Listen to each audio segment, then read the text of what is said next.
ನಮಸ್ಕಾರ ಸ್ನೇಹಿತರೆ, voice of ಕೃಷಿ ಯೂಟ್ಯೂಬ್ ಚಾನಲ್ಗೆ ನಿಮ್ಗೆಲ್ರಿಗೂ ಸ್ವಾಗತ.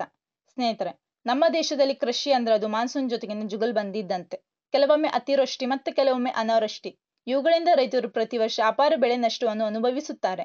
ಈ ನಷ್ಟದಿಂದ ರೈತರನ್ನು ರಕ್ಷಿಸಲು, ಅವರ ಆದಾಯವನ್ನು ಸ್ಥಿರಗೊಳಿಸಲು ಕೇಂದ್ರ ಸರ್ಕಾರ ಜಾರಿಗೆ ತಂದಿರುವ ಮಹತ್ವದ ಯೋಜನೆ ಅಂತಂದ್ರೆ ಅದೇ ಪ್ರಧಾನಮಂತ್ರಿ ಫಸಲ್ ಭೀಮಾ ಯೋಜನೆ. ಈ ಯೋಜನೆಯ ಸಂಪೂರ್ಣ ಮಾಹಿತಿಯನ್ನು ಇವತ್ತಿನ ಈ ವಿಡಿಯೋದಲ್ಲಿ ನಾವು ತಿಳ್ಕೊಳ್ಳೋಣ. ಹಾಗೆ ನೀವಿನ್ನು ನಮ್ಮ ಚಾನಲ್ ಅನ್ನು ಸಬ್ಸ್ಕ್ರೈಬ್ ಮಾಡಿಲ್ಲ ಅಂತಂದ್ರೆ ಈಗಲೇ ಸಬ್ಸ್ಕ್ರೈಬ್ ಮಾಡಿಕೊಳ್ಳಿ. 2016ರಲ್ಲಿ ಆರಂಭವಾದ ಈ ಯೋಜನೆ ಇವತ್ತು ಲಕ್ಷಾಂತರ ರೈತರಿಗೆ ಆಸರೆಯಾಗಿದೆ.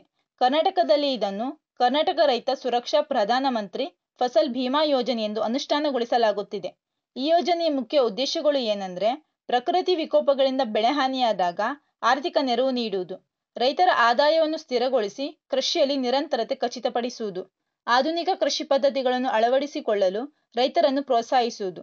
ಈ ಯೋಜನೆಯಿಂದ ರೈತರಿಗೆ ಆಗುವ ಪ್ರಯೋಜನಗಳನ್ನು ನಾವು ತಿಳ್ಕೊಳ್ಳೋಣ. ಈ ಯೋಜನೆಯಿಂದಾಗಿ ರೈತರಿಗೆ ಕೈಗೆಟುಕುವ ಪ್ರೀಮಿಯಂ ಸಿಗುತ್ತದೆ. ಖಾರಿಫ್ ಬೆಳೆಗಳಿಗೆ ಕೇವಲ 2% ಪ್ರೀಮಿಯಂ, ರಬಿ ಬೆಳೆಗಳಿಗೆ ಕೇವಲ 1.5% ಪ್ರೀಮಿಯಂ, ವಾಣಿಜ್ಯ ಬೆಳೆಗಳಿಗೆ ಗರಿಷ್ಠ 5% ಪ್ರೀಮಿಯಂ. ಉಳಿದ ಪ್ರೀಮಿಯಂ ಮೊತ್ತವನ್ನು ಸರ್ಕಾರವೇ ಭರಿಸುತ್ತದೆ. ಇದು ನಿಜಕ್ಕೂ ದೊಡ್ಡ ಪರಿಹಾರ ಅಲ್ವಾ? ಬರಗಾಲ, ಪ್ರವಾಹ, ಕೀಟಬಾಧೆ, ರೋಗಗಳು, ಮಳೆ, ಭೂಕುಸಿತದಂತಹ ನೈಸರ್ಗಿಕ ವಿಕೋಪಗಳಿಂದಾಗುವ ಇಳುವರಿ ನಷ್ಟಗಳಿಗೆ ರಕ್ಷಣೆ. ಅಷ್ಟೇ ಅಲ್ಲ, ಕೊಯ್ಲು ಮಾಡಿದ ನಂತರ ಹೊಲದಲ್ಲಿ ಒಣಗಲು ಇಟ್ಟ 14 ದಿನಗಳವರೆಗಿನ ಬೆಳೆ ಹಾನಿಗೂ ಪರಿಹಾರ. ಇದು ರೈತರಿಗೆ ಭಾರಿ ಭದ್ರತೆ ಒದಗಿಸುತ್ತದೆ. ಇಂದಿನ ತಂತ್ರಜ್ಞಾನವನ್ನು ಬಳಸಿ ಉಪಗ್ರಹ ಚಿತ್ರಣ, ಡ್ರೋನ್ಗಳು ಮತ್ತು ಮೊಬೈಲ್ ಅಪ್ಲಿಕೇಶನ್ಗಳ ಮೂಲಕ ಬೆಳೆ ನಷ್ಟವನ್ನು ನಿಖರವಾಗಿ ಅಳೆಯಲಾಗುತ್ತಿದೆ. ಇದರಿಂದ ರೈತರು ಸಾಲದ ಸುಳಿಗೆ ಬೀಳುವುದನ್ನು ತಪ್ಪಿಸಿ ಸಕಾಲಕ್ಕೆ ಪರಿಹಾರ ದೊರೆಯುತ್ತದೆ. ಹಾಗಾದ್ರೆ ಈ ಯೋಜನೆಗೆ ಅರ್ಹತೆಗಳು ಏನೇನು? ಕರ್ನಾಟಕದ ಎಲ್ಲ ರೈತರು ಅರ್ಹರು. ನಿಮ್ಮ ಹತ್ರ ಮಾನ್ಯವಾದ ಭೂಮಾಲೀಕತ್ವ ಪ್ರಮಾಣ ಪತ್ರ ಇರಬೇಕು. ನೀವು ವಿಮೆ ಮಾಡಿದ ಭೂಮಿಯಲ್ಲಿ ಸಾಗುವಳಿದಾರರಾಗಿರಬೇಕು. ಬಿತ್ತನೆ ಪ್ರಾರಂಭವಾಗುವ 2 ವಾರಗಳ ಮೊದಲೇ ಅರ್ಜಿ ಸಲ್ಲಿಸಬೇಕು. ಒಂದೇ ನಷ್ಟಕ್ಕೆ ಬೇರೆ ಯಾವುದೇ ಮೂಲದಿಂದ ಪರಿಹಾರ ಪಡೆದಿರಬಾರದು.